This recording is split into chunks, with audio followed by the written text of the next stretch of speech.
Le Grand Matin Sud Radio, 7h-10h, Patrick Roger, Cécile de Ménibus. Et la suite du petit déjeuner de l'actu avec nos éditorialistes du jour. Tout de suite, Arlette Chabot, Elisabeth Lévy, Christine Bouillot vous appellent au 0826 300 300 et on revient sur l'insécurité qui est en augmentation. Exemple à Paris.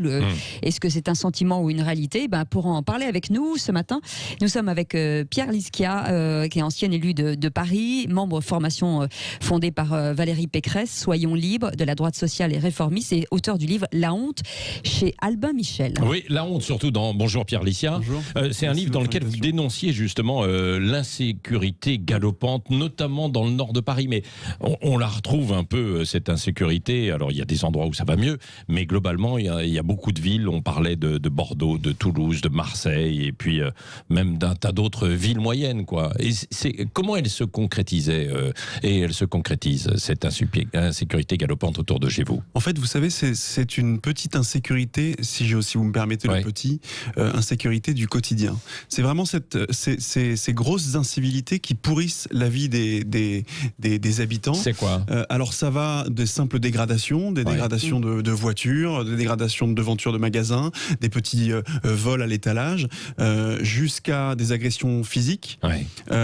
Et on va dans certains quartiers, et notamment dans le 18e arrondissement, dans une ampleur qui est assez importante, puisqu'on se retrouve avec, dans un même quartier, si vous voulez, concentrer l'effet de prostitution, l'effet de trafic de drogue, les violences entre bandes, entre bandes rivales maintenant de migrants, parce qu'il y a beaucoup de migrants qui ont atterri ces dernières années dans ces quartiers sans qu'on puisse leur offrir la moindre possibilité, la moindre solution. Et donc on a tout un quartier comme ça qui, petit à petit, meurt à petit feu. Vous avez des commerces qui ferment, du moins des commerces qui n'arrivent plus à boucler les fins de mois, et le contexte social et sanitaire fait que c'est de plus en plus compliqué. Si vous ajoutez à ça en plus le contexte sécuritaire, c'est absolument invivable. Moi, je me suis battu. Le contexte sanitaire. Le contexte sanitaire a beaucoup, mais j'allais dire dans tous les commerces de France. Bien sûr. Ça a beaucoup affecté l'activité. Mais dans ces quartiers-là, ce sont précisément des quartiers où vous ne pouvez pas vous permettre de laisser fermer un commerce de proximité.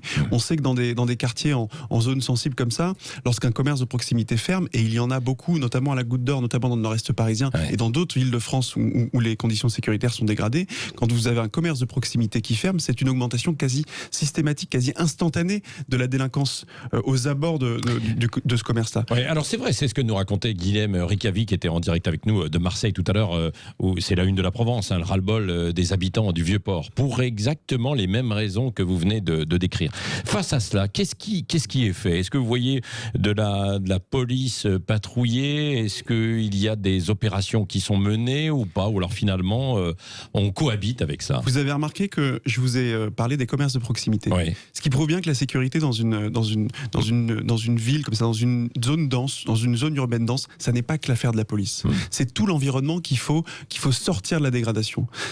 C'est pour ça que moi je préconise des solutions globales. Alors attention, aujourd'hui, depuis plusieurs années, on ne raisonne qu'en termes d'action policière, et en fait finalement on ne fait que déplacer le problème d'un quartier à un autre. Les problèmes de la Goutte d'Or sont trouvés à La Chapelle. Les problèmes de La Chapelle sont trouvés à la porte de La Chapelle, puis à la porte de Bervilliers, puis maintenant à Stalingrad, et puis ils reviennent aujourd'hui à la Goutte d'Or. Vous voyez, on fait circuler le problème sans jamais le résoudre. Quand je vous parle d'environnement global, je pense que tout le monde a sa part de responsabilité. La ville a sa part de responsabilité, la préfecture de police et donc l'État a sa part de responsabilité. C'est pas le judiciaire qui a sa responsabilité. Et j'allais y venir. C'est toute la chaîne de sécurité qu'il faut renforcer. Ça va de l'échelon local et donc de la ville jusqu'à la justice. Parce que moi j'ai pu discuter avec des policiers qui disent oui mais nous les types que vous voyez dans la rue, les pickpockets, ceux qui trafiquent, ceux qui dealent, on les interpelle, on les arrête. On sait pertinemment que dès le lendemain ils sont relâchés. Donc si vous voulez, les policiers sont découragés par tout ça. Quand je vous parle de l'échelon local, c'est les commerces de proximité, c'est un environnement aussi propre. Vous savez, je dis souvent, quand vous avez une assiette face à vous qui est immaculée, que vous avez un cheveu dans l'assiette, vous le remarquez et vous le faites savoir, vous n'êtes pas content. Quand vous avez une assiette devant vous et que vous avez une poignée de cheveux devant vous, un de plus, un de moins, ça change rien. Donc c'est la propreté de l'espace public, c'est la diversification commerciale, c'est comment est-ce qu'on fait pour que les commerces ne ferment pas, c'est aussi les agents de sécurité de la ville de Paris. Il y a 3500 agents à la ville de Paris. Aujourd'hui, ils ne sont pas armés pour faire face à cette insécurité du quotidien. Je vous donne un exemple, si vous me permettez. permettez. Du coup, oui, allez-y. Une petite histoire même. Ouais. Avant l'été, je me suis retrouvé face à un individu dans mon quartier, quasiment en bas de chez moi, qui s'est fait planter, qui s'est fait entailler la tempe et la nuque en pleine journée. Donc l'individu était au sol, le sang coulait, j'appelle les pompiers, je reste en ligne avec eux jusqu'à ce qu'ils arrivent. Débarque à ce moment-là un agent de sécurité de la ville de Paris, qui, complètement hagard, complètement même dépassé par les événements, il reste 5 minutes à côté de moi, et puis il me regarde en me disant « il faut appeler les pompiers ». Je dis merci, merci d'être là et je suis content de payer des impôts pour ça. Ce que je veux vous dire, c'est qu'ils ne sont pas formés pour lutter contre la délinquance du quotidien. Aujourd'hui, les agents de sécurité de la ville de Paris, parce que la ville a fait ce choix politique de les affecter à ces missions-là, sont des missions de verbalisation des véhicules en stationnement gênant et de verbalisation des étals et des commerces et des terrasses de café. Donc forcément, lorsque vous voulez lutter contre la délinquance du quotidien, ce qui nécessite, vous voyez, des patrouilles, de lilotage, vous avez un maillon manquant. Et tout ne peut pas reposer sur la police nationale. Elisabeth Lévy, bonjour Pierre Licia. Bonjour. Je souscris à ce que vous venez de dire, notamment à Paris, où on voit tous ces agents uniquement occupés à faire en sorte qu'il n'y ait bien personne sur les sites, qu'il n'y ait pas de voiture qui s'égare sur les pistes cyclables. Mais dans ce que vous avez dit, il y a une chose qui me frappe, si vous voulez, qu'on n'arrive pas à traiter, c'est tout de même la composante migratoire. Alors il y a deux choses, il y a à la fois de jeunes Français d'origine immigrée, si vous voulez, qui sont surreprésentés dans la délinquance ordinaire, pour des raisons d'intégration qui n'a pas marché, d'intégration culturelle même, je dirais.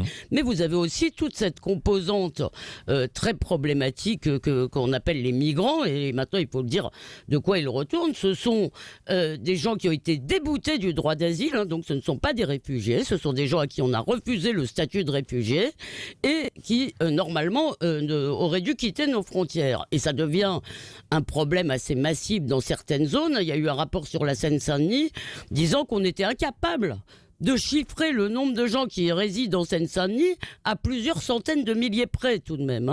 Donc, et que se passe-t-il, comme vous l'avez dit, effectivement, on ne peut pas offrir à tous ces gens une solution. Effectivement, on a déjà du mal à en offrir à tous les gens qui résident légalement sur notre sol, et on ne les expulse pas. Si on ne traite pas cela, si vous voulez, ce sera en permanence des îlots de délinquance, d'insécurité, puisque effectivement ils n'ont pas de travail. Souvent ils ne parlent pas notre langue. Ils ont parfois pas de logement. Donc finalement, la seule activité à laquelle ils puissent se livrer, c'est effectivement la délinquance, d'attaquer des gens, de leur arracher leur collier, etc. Je veux dire, on peut pas continuer à se fermer les yeux sur cette affaire. On ne peut pas faire du droit d'asile. Si vous voulez, il y a un problème. Moi, je suis très attaché au droit d'asile. On offre la protection de notre loi à des gens qui sont persécutés, mais là, il est totalement dévoyé en filière d'immigration économique, et c'est intarissable. Donc, si on ne prend pas ce problème à la source, je ne vois pas comment on arrêtera l'insécurité qui va avec. Pierre Licia et Arlette Chabot. Un commentaire. D'abord, j'ai évoqué la question migratoire. J'apporterai quand même une petite nuance, même si je suis globalement d'accord avec ce qui vient d'être dit, une petite nuance sur le raccourci qu'on peut faire entre migrants et insécurité. Oui, c'est vrai, c'est pas forcément. C'est-à-dire qu'on fait souvent la confusion, et j'entends qu'on puisse la faire, mais lorsqu'on est vraiment au plus près des réalités, moi j'ai vécu pendant plusieurs années à proximité de ces fameux immenses, vous savez, camps de migrants qui s'étaient formés. Oui, d'accord. Les problèmes d'insécurité, ils viennent pas des migrants eux-mêmes, parce que, comme l'a dit Elisabeth Lévy, ce sont bien souvent des gens qui sont déboutés du droit d'asile. Et donc, à la moindre incartade, ils se retrouvent dehors. Donc, mais non, on les expulse pas. Attendez, s'ils sont interpellés par la police, je pense qu'il peut y avoir une frayeur d'être expulsés. Donc bien souvent, ce ne sont pas les migrants qui causent des problèmes d'insécurité. Il y en a, parce qu'il y a souvent des guerres entre migrants, même entre migrants originaires de plusieurs régions, etc. Donc ça existe, évidemment. Il y a des faits de délinquance et des faits surtout de dégradation. Vous savez, quand vous avez des gens qui urinent partout ou qui boivent, ça arrive. En revanche, tout tout ce qui est les faits de délinquance les plus violents à l'égard notamment des habitants et de leurs biens personnels, c'est souvent du ressort des toxicomanes qui ne sont pas des migrants, qui sont bien souvent des Français. Il y a aujourd'hui des migrants qui deviennent toxicomanes, ce qui n'était pas le cas avant, mais ça reste un peu moins résiduel qu'avant, mais ça reste un peu plus résiduel. Et c'est le fait surtout, et alors là je rejoins ce qu'a dit Elisabeth Lévy, le fait ce qu'on appelle les mineurs isolés. Ouais. Les mineurs étrangers isolés. En fait, ça veut dire les jeunes migrants.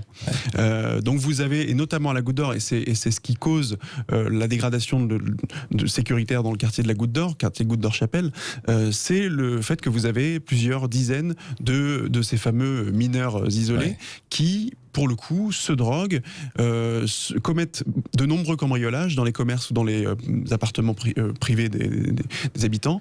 Et c'est ça qui... Et des grosses rixes, des rixes assez violentes entre eux. Ouais. Donc et quand on vous entend, parce que Alain Finkielkraut, en son temps, enfin c'était pas lui d'ailleurs, mais il avait repris cette expression des territoires perdus de la République, qui était, Elisabeth Lévy, vous allez me rappeler... 2002 quand même. Voilà, c'est ça. Aujourd'hui, on parlait beaucoup en fait de quartiers dans les banlieues. Aujourd'hui, c'est partout. Le centre-ville en fait de Bordeaux, c'est de l'insécurité. Nantes, c'est la même chose. On le disait donc à Marseille en fait aujourd'hui. Et ce n'est pas que les migrants. C'est problématique quand même, Arlette Chabot. Et les politiques ont du mal à trouver en fait des solutions. Oui, moi je crois qu'il faut une vraie réflexion sur la sanction et la réparation. C'est pas la peine de dire yaka. Oui, on peut les arrêter, on peut les interpeller, on les remet dehors, mais on les met où ? On nous explique effectivement que les prisons, évidemment, sont surpeuplées. Personne ne veut construire de prison, parce qu'il faut quand même aussi que les élus arrêtent d'être faux cul, si je peux me permettre de le dire comme ça. Il faut construire des places de prison. Seulement, quand on veut construire une prison, par exemple, il n'y a aucune municipalité qui est franchement favorable à l'accueil d'un centre pénitentiaire. Donc, qu'est-ce qu'on fait ? Moi, je trouve que c'est une vraie réflexion qu'il faut organiser, évidemment, sur la sanction, sur la réparation. Sinon, on s'en sortira jamais. On aura ce qu'on entend depuis des années et des années. On interpelle, on met dehors. Aucune peine n'est effectuée parce qu'on ne sait pas quoi faire des gens. Aucune amende n'est payée. C'est sympa de mettre des amendes. Il y a les chiffres sur les amendes infligées aux consommateurs de drogue, de cannabis, là. Super, il y en a les 3/4 qui ne sont pas payés. Donc, quel est l'intérêt ? Tout ça, c'est de l'affichage. Donc, ce qu'il faut, c'est de la réalité. Sur les amendes, si vous me permettez, on disait que j'étais assez proche de Valérie Pécresse et membre de son mouvement. Sur les amendes, pourquoi est-ce qu'on n'imagine pas, et pourquoi est-ce qu'on n'envisage pas une solution qu'a proposée Valérie Pécresse, qui est la retenue à la source sur salaire, retenue à la source sur allocation. Et je peux vous dire que l'amende, elle sera payée malgré... Oui, c'est vrai, il faut qu'il y ait un salaire de déclaré en tout cas. C'est ça ce que vous voulez dire, Elisabeth. Il y a toujours des allocations, en tout cas, qui elles sont déclarées pour le coup. Sur la sanction, c'est pareil. Vous parliez de places de prison. Effectivement, il y a quelques mois, Nicole Belloubet a demandé à la région Île-de-France et donc à Valérie Pécresse de financer des constructions de places de prison. Ce à quoi la région Île-de-France a dit oui, bien évidemment, parce que nous soutenons la construction de prisons supplémentaires justement pour renforcer la sanction et l'applicabilité des peines. Mais ça n'est pas le rôle des régions que de construire des prisons. Mais voyez où on en est aujourd'hui. L'État demande aux collectivités. C'est pas la première fois qu'on entend ce débat entre c'est pas aux régions et c'est à l'État de. Oui, mais quand on se veut une région capitale, une région monde, on accepte de financer tout ce qui n'est pas forcément du ressort de la région. Derrière ça, et vous l'avez évoqué tout à l'heure, il y a notamment le trafic de drogue. On va voir aussi comment le trafic de drogue en France est alimenté dans un instant. Restez avec nous parce qu'il y a Claire Andrieux qui va être avec nous, qui vient d'écrire La guerre de l'ombre. Ça sort aujourd'hui, où elle a mené en fait cette enquête. On aura un premier aperçu de son livre et de ces trafiquants en fait de drogue, mais à l'international. Et évidemment, ça passe par chez nous. Vous pouvez réagir 0826 300 300.